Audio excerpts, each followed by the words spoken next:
It's a great day. My name is Che Brown, the Happy Entrepreneur, and welcome to the Happy Entrepreneur Show, the number one business development and revenue focused late night show in the country where we're on a mission. And our mission really is to empower, our mission is to inspire, and our mission is to provide you, the entrepreneur, with all of the resources that are necessary to execute that big vision you have for the people you were called to serve. And on this episode, we have the one and only Dr. Nadia. She's in the building, and she'll be talking about overcoming adversity with a positive mindset. What's going on, Dr. Nadia? How are you today?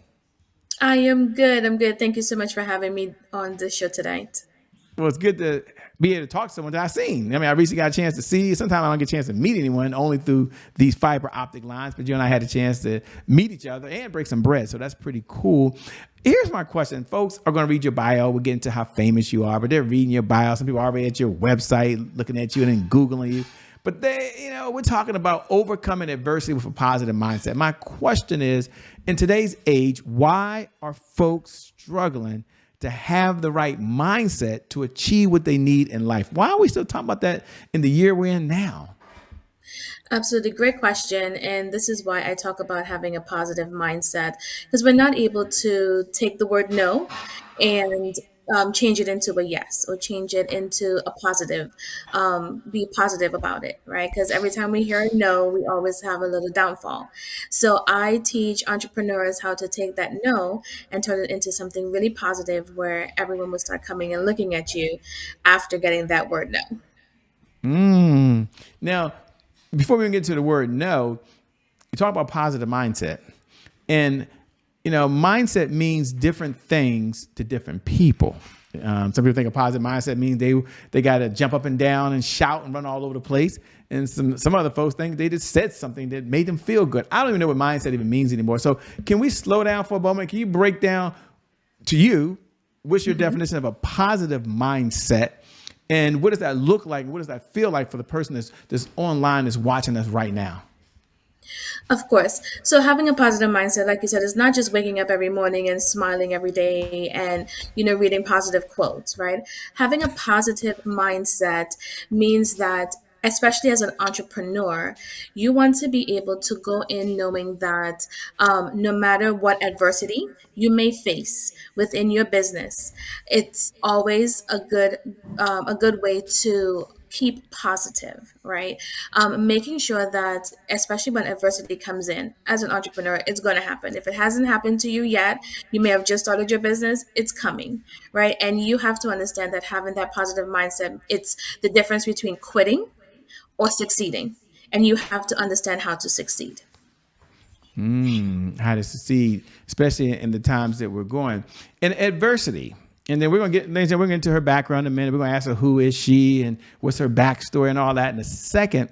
But for the person that's hearing the word adversity, is adversity something that is just mental? Is adversity something that's happened to us? Or is it an and both conversation? Talk a little bit about when you talk about overcoming adversity, what do you mean? Because for some folks, like, Shay Brown this morning, if my car don't start, that's a lot of adversity. But I know that's not, for some folks, they have more serious challenges and it's real. So I know I'm laughing and joking, but here's the question. Yes. Over adversity, what does that look like these days? Absolutely. So overcoming adversity, I can share just a really quick story of adversity and overcoming it, right? In my Sure. professional entrepreneurship world.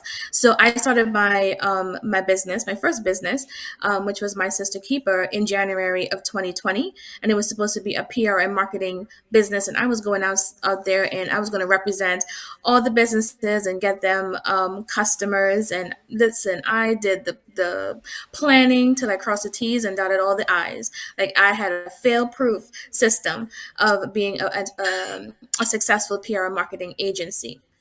Guess what happened in February of 2020? The pandemic hit, right? Now, I could have taken that pandemic and gone and just cried and said, no, I can't even do this anymore. But what I did was I went back in and I went back online, and I said, you know what? If I can't represent businesses in person, maybe I can do it online. And that's how I was able to expand my business, to even revamp my business just a couple months ago to Elite Creations.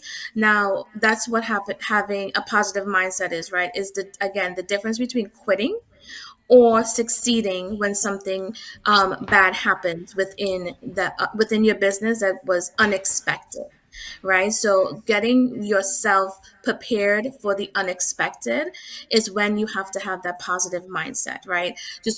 I mean, you're not just sitting waiting for something bad to happen, but you know that if something bad happens within the business, right, you are able to overcome, so to speak, right, without quitting, because your business or your vision for your business did not just start for you to quit, right? You have to be able to know that your why for why you started this business needs to propel you and push you each and every day, no matter what adversity you're facing within your business.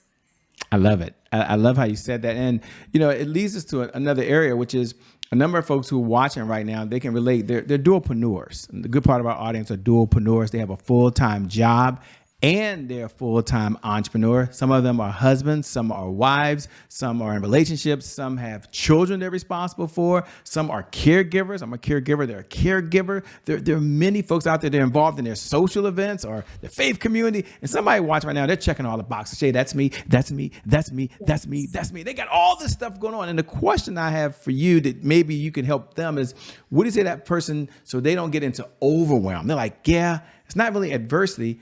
But Shay, Dr. Nadia, how does she prioritize? And then how does she Yes. find time for herself? Because I got a lot of responsibilities. I don't feel like it's adversity, but I feel like I'm under a lot of pressure. What would you say to that person that's watching right now? Absolutely. And I'm a caregiver as well as a mom and everything else, right? So for me, I have to strategically plan out my day, right? Planning is very important. For me, I have my to-do list, and it's okay, Mondays I have to do X, Y, and Z. Tuesdays I have to do X, Y, and Z.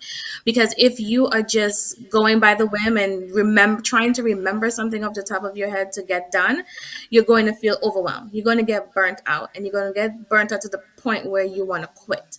So keeping a structure is going to be very important. I journal, I have my planner, I have those things. Some people are like, why do you even keep a planner? I have the planner on my phone. I'm a paper writer as well. Like I have my book on the side of me. Like I have to know what I'm doing every hour of the day so that I don't miss anything and I don't get burnt out. And then I have a rule where there's only 10 things that goes on my to-do list for the day.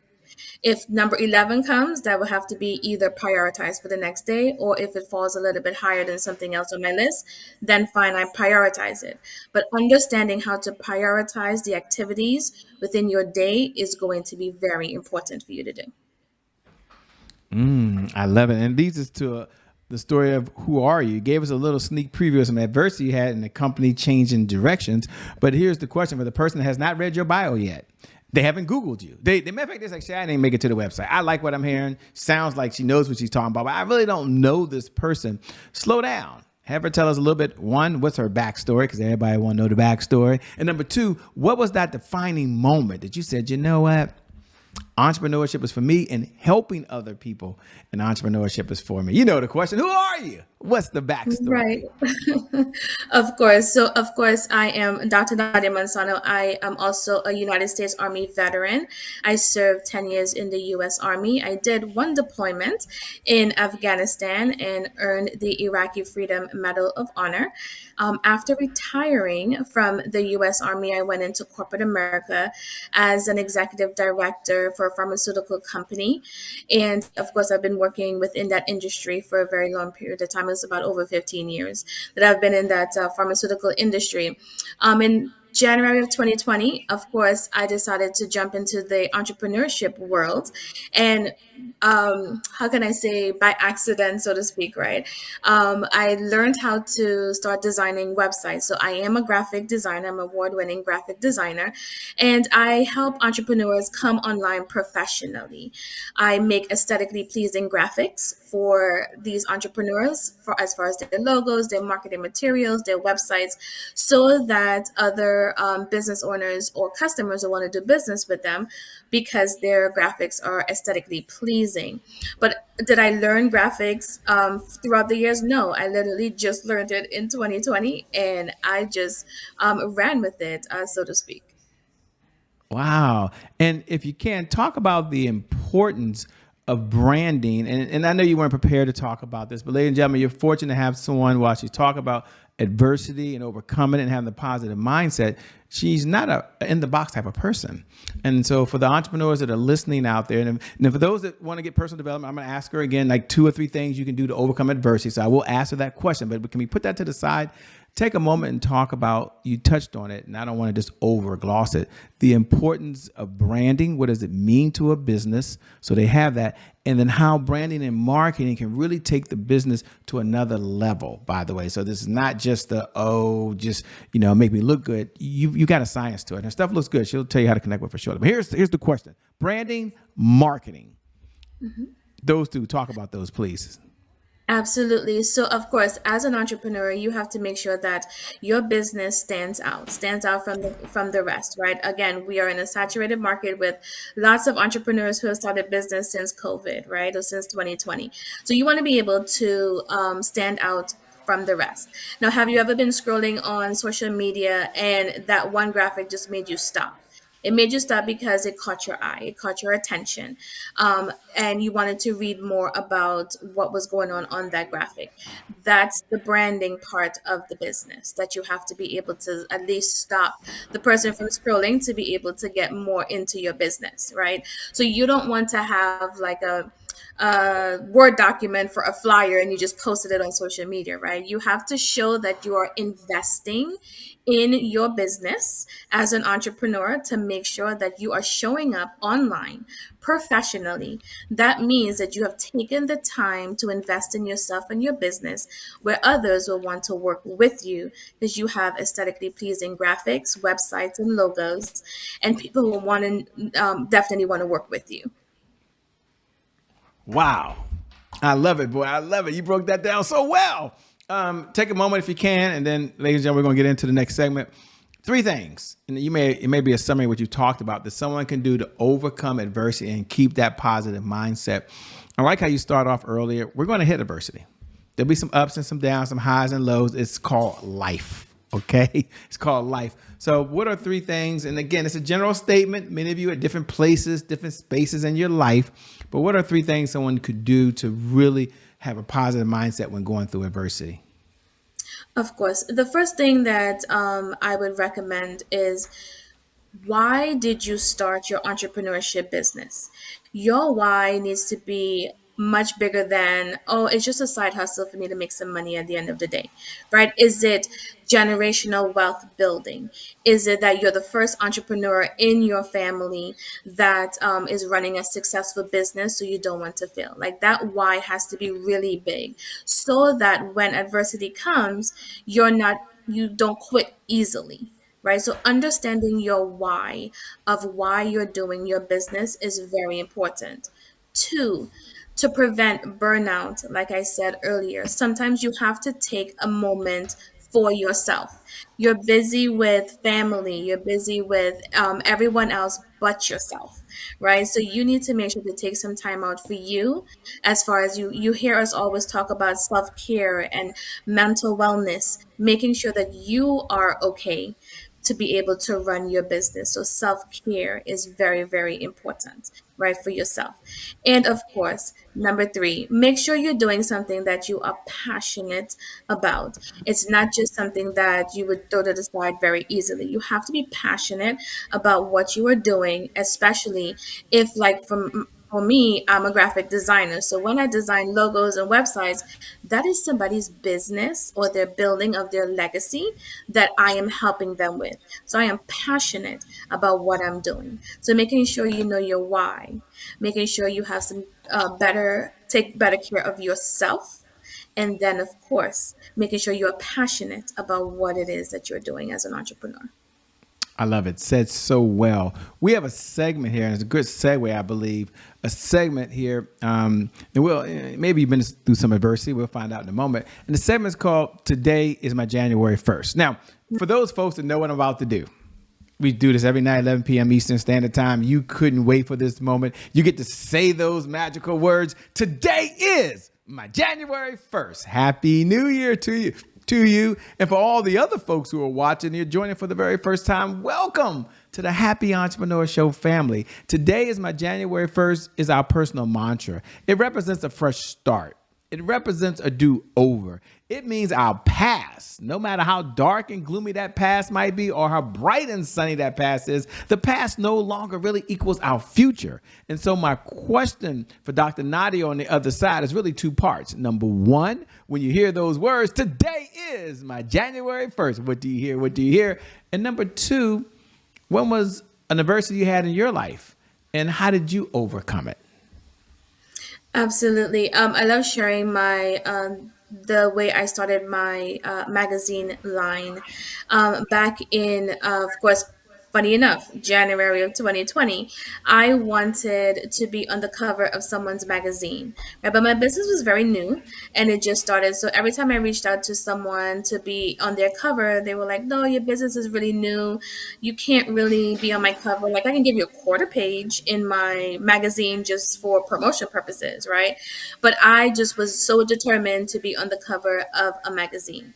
So I used my graphic design skills and I knew how to make my own magazine. And I sent out 100 emails. I counted them and I prayed as I sent them out to people in my network and friends and family, like, would you join me in my magazine line?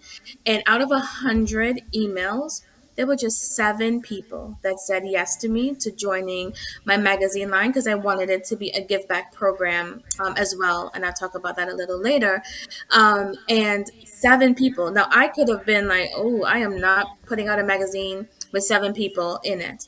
But what I did, I wrapped myself in a pink ribbon, in a pink dress. I put myself on the cover of my own magazine line and I launched it and I marketed that magazine as if there were thousands of people in that magazine line. And that was year one. Now, year four, I have a waiting list of 35, 40 ladies who wait to get onto my magazine in order to start showcasing their business in my magazine. So the moral of the story is, even if you get that one yes, run with it. Okay, run with it and turn it into something very positive because that one yes can turn into so many yeses later on. Wow. Incredible story. Thanks for sharing. Thanks for being so transparent. How do you deal with being fearful and still take action? One of the common threads I'm hearing throughout this conversation, and it's certainly inspiring to me, and hopefully for you listening at home as well, is that many times she was right on the brink and there was some fear, but she took action. And sometimes people think that in order to take action, you gotta have the right mindset. Like they probably gotta be side and side, but they're really mutually exclusive. Like you can be fearful and still take action. You can be positive and still take action. So my question to you is, how are you able to move forward in the face of fear, or maybe you call it adversity, but in the face of fear when it's the unknown? And for many, that's a reason to pause, and some stand on the sideline. I've been guilty of that. Stood on the sideline, I looked and someone else did. I said, oh, wait a minute. I had that same idea. I could do what they're doing, but I didn't do it. Okay, I didn't. And I'm probably the only one. I'm sure many of you at home, you don't have that problem, but I have that problem. So I'm going to be transparent. So how do you deal with moving forward in the face of fear? Funny enough, sometimes I have the faith of a mustard seed, like the littlest faith that I have. I take it and I run with whatever it is that I'm doing because I believe that whenever I get a download of doing something like my magazine line or I have an apparel line, I was fearful to get that started. Like, who's going to shop with me? Who's going to buy these things, right? But having that faith and seeing the future and me thinking of my future as being successful in whatever it is that I'm doing makes me know that no matter how small that I'm starting, I keep making sure that I have faith and knowing that I will succeed as long as I keep trying. Wow. I think it was Og Medina that wrote the book that I love, The Greatest Salesman in the World, said, I will persist until I succeed. But you said the magical part, you've got to have faith. So Yes. true, by the way. You know, I often get to ask a question when we have time, and we have time now, which is, what's one of the best pieces of advice you've ever been given? And I'll pre-frame it for the audience so they understand I'm not actually come off the mountaintop with the 10 commandments. Okay. I'm not asking for that, but you've read so many books right now. You watch probably more videos than you can even count, probably, I'm sure, these days. Had mentors, unless you've done this all yourself. But if you had to reach out and say, you know what, here's one idea that was given to me. It's helped me on my journey, and I'm going to pass it on. What would it be and why? One of the things that I had to learn in business is that networking is going to be the key to the success of my business. I am not in business by myself.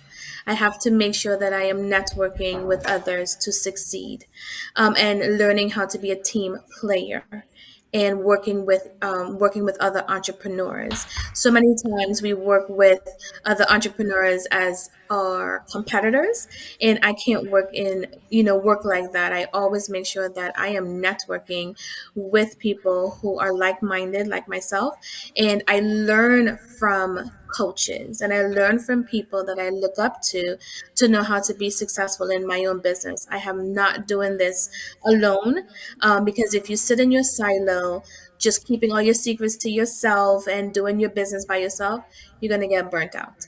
Right. So you definitely want to network. Networking is going to be the success of your business, and having confidence. For me, I know walking into a room confident with my head held high, knowing that I belong in whatever room I walk into, whether it's VPs in the room, whether it's CEOs in the room, entrepreneurs in the room, no matter what room I walk into, I belong. So I walk into every room very confident. Gosh, said so well. Thanks so much for sharing, by the way. Appreciate that. What do you enjoy about what you're doing these days? I mean, what are you enjoying most? Sounds like you have a smile on your face as we're talking. And you start talking about adversity, you get excited. But you start talking about the business, you get excited. What are you enjoying about what you're doing? What I enjoy about doing as a graphic designer entrepreneur is when I have to do a reveal of someone's logo or their website or their banners or whatever it is I've done for them. I literally have clients that they'll talk to me and they'll tell me their vision, and then I take that vision, and funny enough, no matter what I get ready to design, it could be a simple flyer. I pray before I design. I have to pray before I design so that I can feel the moment of bringing that entrepreneur's business together. And for me, it's seeing the look on their face. They're either crying or they have a very surprised look on their face after I bring their vision to life. So that is what rewards me in being a graphic designer, an entrepreneur. And that's why I said you have to be passionate about what you do, because you're actually affecting someone else's business, or you're actually downloading something into someone. So you have to be passionate about what you do. I love it, by the way. And when you're not out saving the world, doing graphics and design and marketing and branding, help people overcome adversity and getting awards. Like I saw you, we got connected through Dr. Teresa Mosley in the building, the one and only, by the way. When you're not doing that, what do you do for fun these days? Like, what do you do just to have some fun? I know most people are like, Nadia, do you even sleep at some point, right? Because you are always doing some kind of graphics. But I am a proud parent of my one son. He is actually in college. So he is at Louisiana State University. He's getting ready to graduate in another couple of months in June. So I'm Congratulations. Must be a about proud mom. Yes, yes. I just purchased my home out here in Florida. So I've been a new homeowner trying to get the house together, right? After all these storms and stuff, thank goodness everything is okay here with us in Florida. But that has been my excitement. And trust me, that's a lot. That's a lot all by itself. Well, if we come down the home stretch, two-part question. Number one, how can folks, what type of clients, I'll say, are you looking to work with first? That's question number one. What type of clients are you looking to work with? And number two, how can folks best connect with you? How can they stay in this conversation over and beyond the time that you and I have right now? Absolutely. So, my ideal client is any entrepreneur who is ready to show up online professionally. My tagline for my business is to brand your business like a boss. You need to show up as the professional CEO that you are, and making sure that you're getting the right clients. So, I help even startups, companies, or even companies who have been in business for a while, but they want to rebrand their business. Those are definitely the clients that I work with. And of course, to reach me, I am at elitecreations.biz. That's BIZ. And I will be more than happy or be satisfied to be your preferred graphic designer. Well, let me say thank you so much for being on the Happy Entrepreneur Show. I appreciate it. I know you can always make more money. You can do that anytime, but you cannot make more time. So you've given us the most precious resource you have, which is your time. So thanks for being on the show. Thank you so much for having me. And thank you to viewers. Thank you for tuning in. Thank you for just showing up and being a part of this, by the way. We appreciate all the comments. We appreciate when you hit the little like buttons. That's all kind of cool. If you can do that, depending on what platform you're listening to or watching, obviously. But if you can hit the share button, if that's even available on the platform, like hit that share button and pay this message forward to someone else. And I never get tired of reminding you every night at 11 p.m. Eastern Standard Time that you are someone who's really unique. Like you are a special human being with an importance on this planet. I know it sounds so mushy and hokey dokey, but it's so true. And that no matter what's going on in your life, no matter how well you're doing, because I know some of you in the fast lane, or if life has hit you with the punch you never saw coming, one thing I know to be true is that today is your January 1st. And because of just that one reason alone, your best is still yet to come. Your best is yet to come. Your best is yet to come. With that being said, my name, it ain't changed. Still Che Brown, the Happy Entrepreneur. Make it a great day, everyone. And we'll make some good things happen. We connect again next time. Peace. Thanks a lot, Dr. Nadia, for showing up. We'll see y'all soon. We out. Thank you.